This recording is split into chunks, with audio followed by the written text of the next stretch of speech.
In this video, I want to talk about Chapter 9, or competitive markets. This particular video is probably going to be in the short run, and I'll have to make another one for the long run just because I have a time limit, unfortunately, with this program. I tried using WebEx earlier and their whiteboard function, and it was so slow, and I couldn't even write anything. So anyway, I'm using this. It has a 15-minute limit, but it's free, and I like that. All right, so competitive markets, Chapter 9. When we say competitive markets, we can mean perfectly competitive markets or pure competition. All of these are the same thing. Now, anything else that you can have, like a monopoly, oligopoly, or monopolistic competition, those are all considered imperfect competition. So only this chapter is dealing with competition or competitive firms. The others are not. And we're really just going to go through a monopoly next week, but you get the picture. You definitely need to know the characteristics of competitive markets, perfect competition. You want to know where it falls on that continuum. It's like slide 2 or 3 in this chapter online. And you want to know what's most competitive. So let's get started. Let's pretend that we have a cost function. So this is 0.5 q squared plus 4q plus 162. I would recommend, if you're watching it, write this down yourself. Take a second, because I might be going quicker. I have my solutions here. But make sure you can solve these parts by yourself. All right, so you'd be given something like the price in the market is $10. Each firm has to use this price and sell it for exactly this. They can't overcharge because there's all these other firms, and all the firms are selling an identical good, something you can get, down the street next door from this other firm. So if your firm is selling this for more than $10, no one's going to shop with you. They could all get it somewhere else. And if you sold it for less than 10, well, you wouldn't be maximizing profits. So we assume that's not an option either.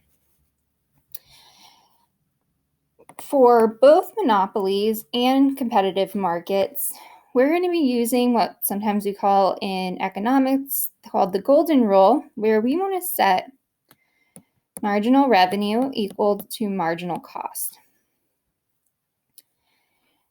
Now let's think about what marginal revenue is. This would be derivative of total revenue with respect to quantity, excuse me. We know total revenue is just P times Q. And then taking the derivative, sorry. Thinking of something else. dQ of this total revenue, P times Q, derivative with respect to Q, well, that just equals the price. So in competitive markets, the price is the marginal revenue. Every time you sell a good, you sell it for $10 and you get exactly $10 back. So it's going to be a constant. It doesn't change for competitive markets. So we know what marginal revenue is. It's just $10. So we want to set that equal to marginal cost. And I know you all know this. So marginal cost is the derivative of the cost function, right, with respect to Q. So marginal cost, bring the 2 down, and you just are left with Q, 1Q, and then plus 4. We don't need this because it drops out. So marginal cost is Q plus 4, and we want it to equal marginal revenue here. So now we just solve for Q.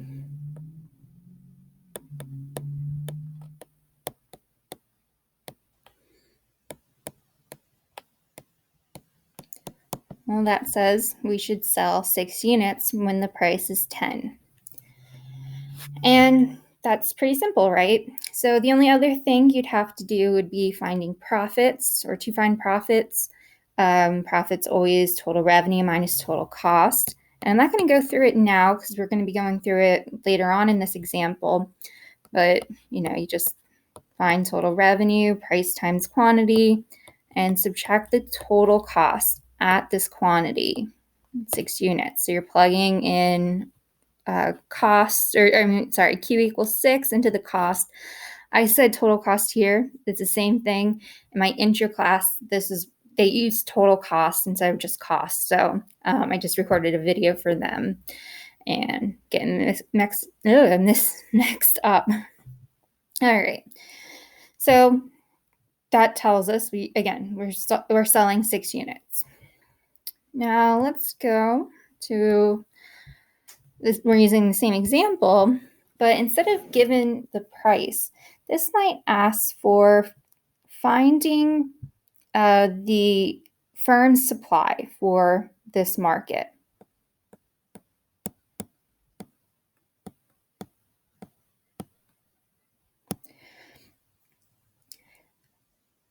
We want to know what their decision is to produce no matter what the price is, because it might change, right? So instead of doing MC equals MR again, well, we have a little bit of an easier thing to do. So first, we want to make sure you remember that there's something called a shutdown rule. So shut down.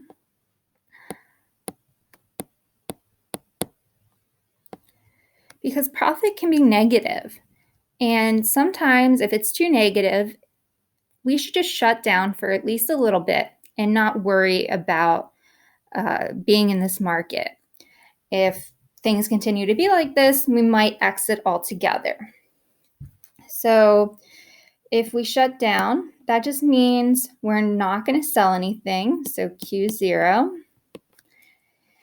And our profit's going to just be our cost here, a negative, which is actually just going to be our fixed cost. Because we're not producing anything, our variable costs are going to drop out. And the rule says that we should shut down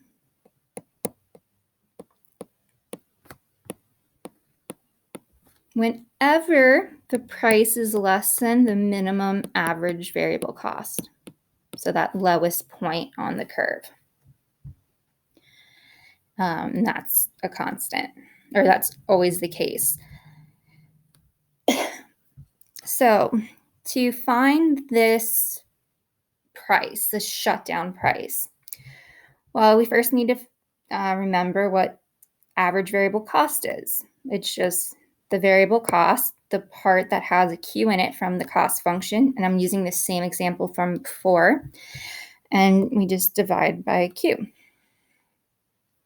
So variable cost was 0.5 Q squared plus 4Q. We don't put in the 162 at all because that is a fixed cost. And divide it by Q. So this is just 0.5Q, 0.5Q plus 4.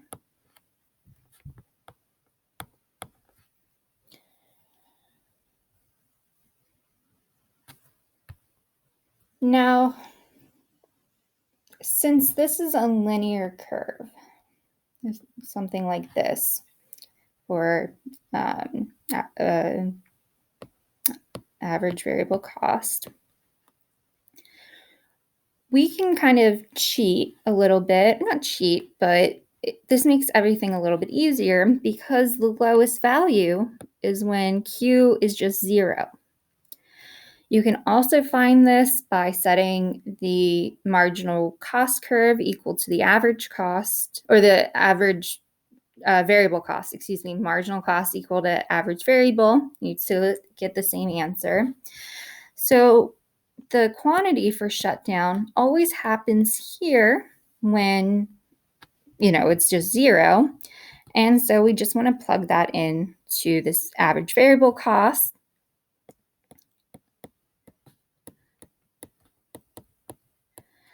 That just leaves us with 4. And this is the price that tells us we should shut down. We're always going to shut down if the price is less than $4. So now for every other value, we know that we're going to set marginal cost equal to price. We found marginal cost already.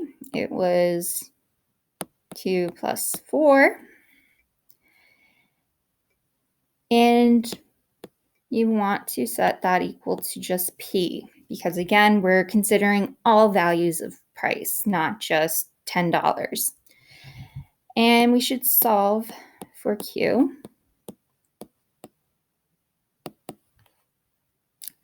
So Q equals P minus 4. But remember, this is only for prices greater or equal to, we're going to put that in, $4, the shutdown price.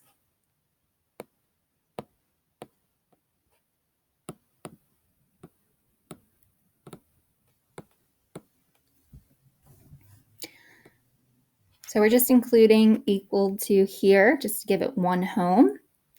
So that this P minus 4 is going to be true no matter what the price in the market is. I know this looks weird, but P greater or equal to 4 is this end part.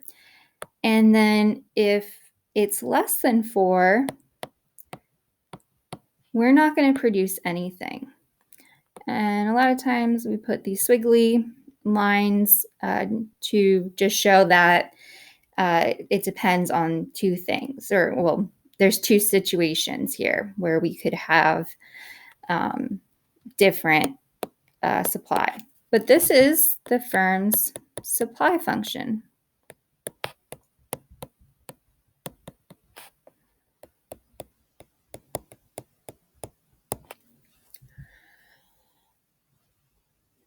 So I'm going to have to actually end this early. Well, not early. I'm at like 13 minutes before we go into more stuff in the short run. But if you're listening, why don't you send me a picture of your pet or a friend's pet, or even just a cute dog or cat that you see on the internet. Just send it to my email and I'll give you like 5 extra points for Sunday's assignment. So do that. The last day would be Sunday to do that. All right, I'll be right back.